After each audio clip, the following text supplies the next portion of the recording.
Bueno, lo primero es que todas las instituciones democráticas colombianas tenemos que ponernos de acuerdo en no permitir ninguna injerencia extranjera en el destino del país. Es triste que algunos clamen por una invasión norteamericana. Eso, además de ser una idiotez, permítame la palabra, porque siempre termina mal, es una condición apátrida. Hoy estamos con el candidato a la presidencia, Roy Barreras. Bienvenido, candidato. Es un gusto tenerlo aquí en quienique.com. Un saludo muy especial, Valeria, a usted, a todos los internautas de Quién y Qué, regresando al país hoy, empezando el año, asumir el reto de garantizar para Colombia un gobierno seguro, estable, justo, que resuelva la crisis internacional, que resuelva los retos nacionales, que no genere miedo y que le dé garantías a todos y a todas las colombianas. Bueno, perfecto, candidato. Usted comentaba, pues es inaceptable cualquier de pronto insinuación de una intervención militar extranjera en Colombia, ¿no? ¿Qué mensaje le envía de pronto hoy al presidente Donald Trump frente a esas declaraciones? No, yo no creo que sea responsable enviarle mensajes al presidente Trump ni a ningún presidente extranjero. Para empezar, hay que apegarse a las instituciones. En Colombia, las relaciones internacionales son responsabilidad del jefe del Estado, de su Cancillería, y todo lo demás genera ruido. Lo que sí puedo es compartirle a los colombianos mi certeza de que lo que importa en esta circunstancia es saber qué puede afectar a Colombia y qué no. Primero, Colombia. Lo que nos corresponde es cuidar a los colombianos y por tanto la primera reacción tiene que ser proteger la frontera, asegurarse que los grupos ilegales como el ELN o la Marquetalia, ante la nueva circunstancia, no pretendan controlar los pasos fronterizos, porque por supuesto eso puede generar hechos violentos y de mayor inestabilidad. Hay que prepararse para eventualmente una crisis humanitaria que ojalá no ocurra, pero en todo caso hay 3 millones de colombianos y colombo-venezolanos que son compatriotas y que seguramente querrán protección de nuestro gobierno. Y por supuesto también, como se está haciendo y se está haciendo hasta ahora, garantizar que las entidades multilaterales puedan acompañar una transición democrática, pacífica en Venezuela, porque aunque por supuesto nuestra prioridad es Colombia, lo que ocurre en Venezuela nos afecta directamente, nos ha afectado directamente. Ahora, lo que no resulta aceptable para nada es que haya voces tristes de colombianos que piensan que es deseable una intervención extranjera en Colombia. Eso, por supuesto, es indigno, eso, por supuesto, es inaceptable. Colombia tiene diferencias enormes, enormes con el régimen venezolano. Allá hay una dictadura, Maduro es un dictador, y por supuesto la caída de cualquier dictador es un alivio para sus pueblos, pero Colombia es una nación democrática, donde cada 4 años se elige un presidente, donde se respetan las instituciones, donde nos aprestamos a elegir un nuevo gobierno, y el reto enorme para Colombia en esta hora es garantizar, lo decía al principio, un gobierno seguro, estable, que sea capaz de resolver la crisis internacional de la manera más inteligente, más pragmática, respetando nuestra soberanía, nuestra dignidad, sin escalar el conflicto, sin agudizarlo, sin prolongarlo, sino garantizando que para Colombia el escenario sea el más estable posible. Teniendo en cuenta esta que es su posición frente a toda esta problemática que está ocurriendo en el país vecino en este momento, de pronto desde su aspiración presidencial, ¿qué tipo de relación debería reconstruirse con Estados Unidos más adelante? Las relaciones con Estados Unidos tienen 200 años y son relaciones que van más allá de los presidentes en la coyuntura. Estados Unidos, recordemos, dio origen a la Declaración de Independencia que marcó los parámetros fundamentales de la democracia occidental. Y hoy, 200 años después, hay, por supuesto, múltiples voces en los Estados Unidos que defienden la democracia. Y, por supuesto, es un país que hace parte del Consejo de Seguridad de Naciones Unidas, cuya primera obligación es respetar la Carta de Naciones Unidas. Así que lo que corresponde a un gobierno en Colombia es garantizar que se restablezca el imperio de esa Carta de Naciones Unidas. ¿Qué significa eso? Que no volvamos a tiempos de barbarie, de la ley de la selva, de la ley del más fuerte, donde un país poderoso puede entrar a saco a otro país y hacer lo que quiera, porque esas son épocas de colonialismo, de piratería, que por supuesto generan conflicto, generan violencia, generan usualmente la opresión del país más débil.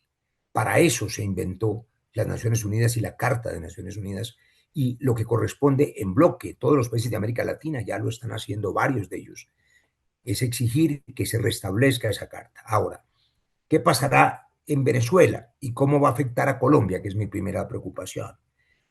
Lo primero es, lo he dicho, que pueda contenerse una oleada migratoria que no signifique millones de venezolanos otra vez aquí, y eso se evita si se hace una transición pacífica rápida. ¿Qué va a pasar? El mundo se ha sorprendido un poco con las declaraciones del gobierno de los Estados Unidos en la medida en que desconoció el resultado de las elecciones anteriores y parece que va a trabajar con la vicepresidenta de Maduro. Yo supongo que va a trabajar por poco tiempo mientras hay una transición. Espero que haya una transición y que finalmente sea el pueblo de Venezuela el que elija democráticamente quien le gobierne. ¿Y por qué eso nos importa? Pues nos importa, Valeria, porque todo lo que pasa en ese país afecta a Colombia y sobre todo porque lo que no puede ocurrir es que ninguna injerencia extranjera determine el destino de nuestro país. Creo, Valerie, que lo que los colombianos tenemos claro es que no estamos condenados al dilema trágico entre el caos de Venezuela y la extrema derecha. Claro que no. Podemos elegir un gobierno seguro, estable, inteligente, capaz de restablecer las relaciones internacionales y de concentrarse en resolver los retos nacionales, que son muchos, y las oportunidades de Colombia, que son enormes. Bueno, candidato, y pues otra pregunta como para darle un cierre a la entrevista es, ¿de pronto le preocupa que ese discurso de intervención extranjera en Colombia pueda llegar a alimentar de pronto el miedo en los colombianos, pueda llegar a generar reacciones adversas para las próximas elecciones? Porque mucha gente está hablando del discurso pues del presidente de Estados Unidos donde menciona a Colombia. Pues usted tiene razón. Generalmente los extremistas provocan miedo o siembran odio para hacer que las personas voten de manera desesperada. Colombia no puede caer en esa trampa. Colombia, lo he dicho, no está condenada a escoger entre el caos de Venezuela y la extrema derecha. Colombia es capaz de elegir un gobierno que le dé garantías a todos, un gobierno para todos y para todas las colombianas, un gobierno que sea capaz de restablecer con dignidad unas relaciones internacionales donde se respete la soberanía, donde no se agudice el conflicto y donde, como ha ocurrido durante décadas, podamos mantener equilibrio regional y no se desestabilice la región. Hay que conocer el gobierno, conocer los canales diplomáticos y resolver esta crisis, que es inédita y que por supuesto va a ser superada. Y le digo cuándo, Valerie, el 8 de marzo.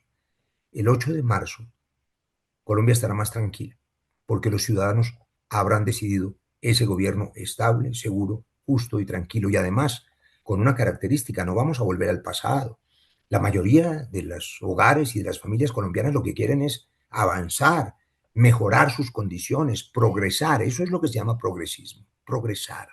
Y por supuesto no vamos a volver a épocas de exclusión social, ni de violencia, ni de paramilitarismo. Tenemos que avanzar y defender las conquistas sociales, pero eso puede hacerse y debe hacerse ganando y asegurando un gobierno estable, no desde la incertidumbre y no desde el miedo y no desde la crisis internacional. Perfecto, candidato, listo. Y ahora sí, ya para cerrar por completo, ¿qué tres recomendaciones daría de pronto usted al Estado en este momento en el que la situación con Venezuela puede desencadenar también una situación de crisis fronteriza dentro de Colombia incluso? Bueno, lo primero es que todas las instituciones democráticas colombianas tenemos que ponernos de acuerdo en no permitir ninguna injerencia extranjera en el destino del país. Es triste que algunos clamen por una invasión norteamericana. Eso, además de ser una idiotez, permítame la palabra, porque siempre termina mal, es una condición apátrida. Lo segundo, garantizar que el proceso electoral en el que va a haber un relevo democrático, continúe y surja y se surta su desarrollo sin miedos, sin odios y buscando la unidad del país. Y lo tercero, insistir en el multilateralismo. No puede desecharse aquel árbitro, el único que existe, que es la multilateralidad. Los organismos como la ONU, como la OEA, como la CELAC, incluso la Unión Europea, tienen la responsabilidad de ser árbitros en medio de los conflictos. Si eliminamos el árbitro, viene el caos y la ley del más fuerte. Hay que exigir que actúen los organismos internacionales, hay que respaldarlos y hay que trabajar en canales diplomáticas, bajando, por supuesto, la tensión, manteniendo la soberanía, rechazando cualquier injerencia en Colombia, rechazando los insultos contra la soberanía colombiana, contra el jefe del Estado. Eso es inaceptable, pero garantizando un gobierno que sea capaz de resolver esta crisis y dedicarnos a lo que nos corresponde, que es resolver los problemas de los colombianos. Esa es la prioridad de cualquier jefe de Estado, de cualquier líder de la nación, y yo voy a asumir ese reto. Perfecto, candidato, candidato, muchísimas gracias por su tiempo y por darnos un poco de su opinión respecto a esta problemática que está sobre la mesa de Latinoamérica en estos momentos.